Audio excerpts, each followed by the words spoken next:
Coba angkat tangan, siapa yang di sini sekarang masih kerja, mau nuku, mau apa, dan modalnya masih pinjam di bank? Angkat tangan.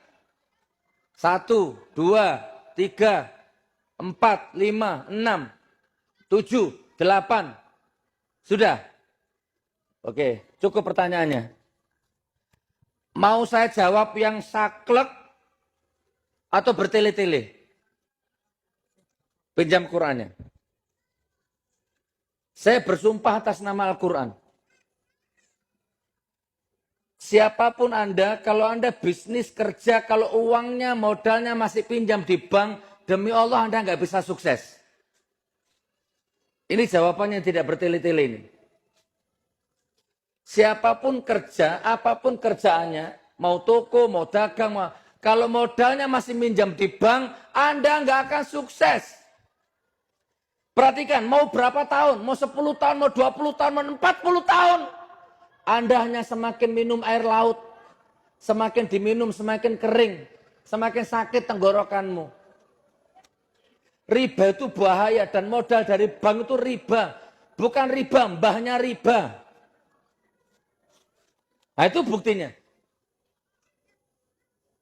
Mas pinjam bank berapa tahun? Betul, ayo diskusi sama saya, pakai mic-nya.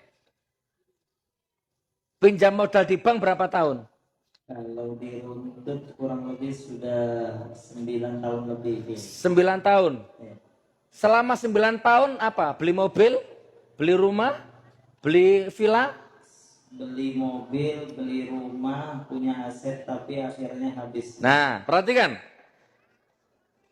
Anda kalau modal pakai bank bisa beli mobil, bisa nyekolahkan anak, bisa beli rumah. Itu hanya kamuflase, itu tipuan iblis, tipuan setan. Suatu ketika pasti ada saja jalan rumahmu kejual, mobilmu kejual. Bahkan anakmu bisa jadi fitnah untuk dirimu.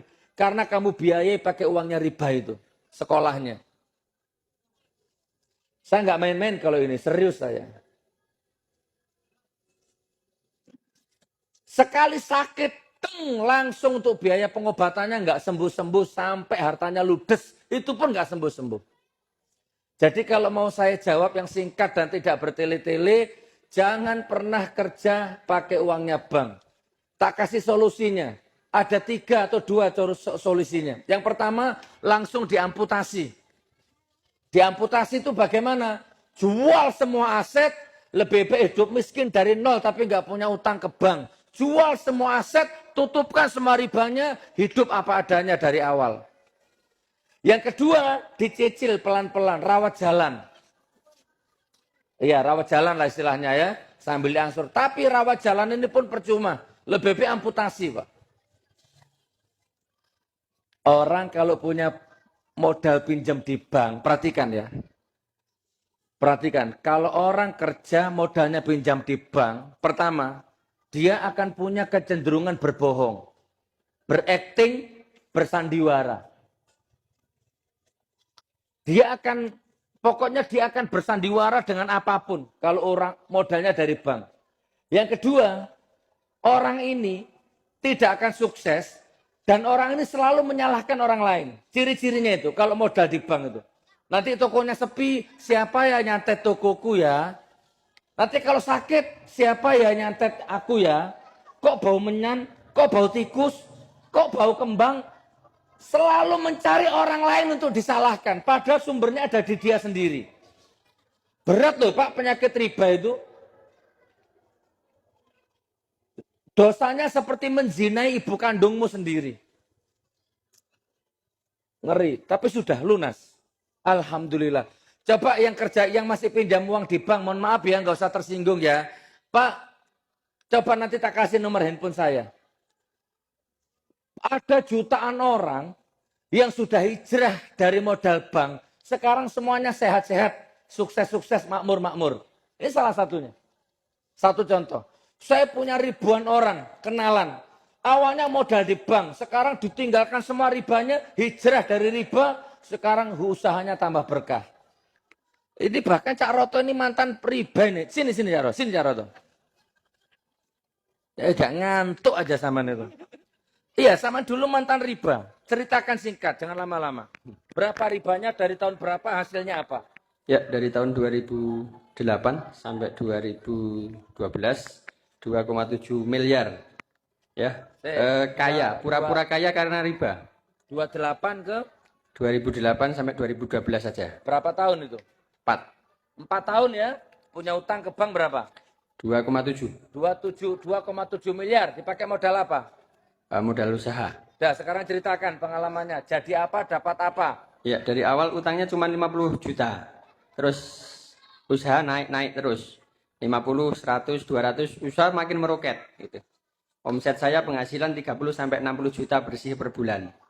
Itu saya punya mobil 7, tanah di mana-mana, rumah lumayan bagus gitu. Cuman di tahun 2011 mulai Allah hancurkan pelan-pelan.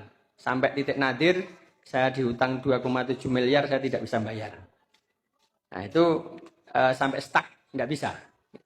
Akhirnya saya tersadar ternyata memang modal dengan riba pasti Allah akan hancurkan karena dalilnya jelas. Orang yang memakan riba itu sama saja dengan melakukan perlawanan perang dengan Allah dan Rasulnya. Jadi tidak mungkin kita menang. Pasti kalah, pasti hancur, pasti habis. Alhamdulillah saya bertobat. Alhamdulillah ya sekarang sudah mulai kembali lagi walaupun pelan-pelan seperti itu. Melunasi 2 miliar itu gimana? Ya 2,7 miliar itu akhirnya ikhtiar pelan-pelan semuanya ditinggalkan, sudah tidak riba lagi, aset-aset akhirnya kelelang, kejual semuanya. Tapi dalam waktu 4 tahun Allah kembalikan dengan pelan-pelan. Akhirnya kembali lagi semuanya. Seperti itu. Dan sekarang sehat, seger, pikiran enteng, nggak punya utang. Santai, rileks. Cukup. Cukup. Ya, Bu, Bapak, jangan tersinggung ya. Saya sayang sama Anda, saya sayang sama istri Anda, saya sayang sama anak Anda. Kalau Anda masih bertahan dengan utang di bank untuk modal itu, hanya nunggu waktu daripada hancur besok, mending hancur sekarang. Selesaikan sekarang.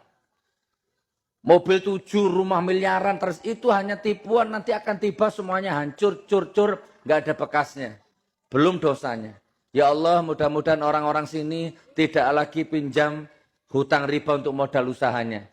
Dimakan istrinya, dimakan anaknya, untuk biaya kuliah anaknya. Ya Allah, nanti kalau ada apa-apa sibuk nyalahkan orang lain. Buntu pikirannya, buntu ilmunya. Takbir. Pak Kapolsek punya utang di bank juga. Alhamdulillah. Tepuk tangan untuk Pak Kapolsek.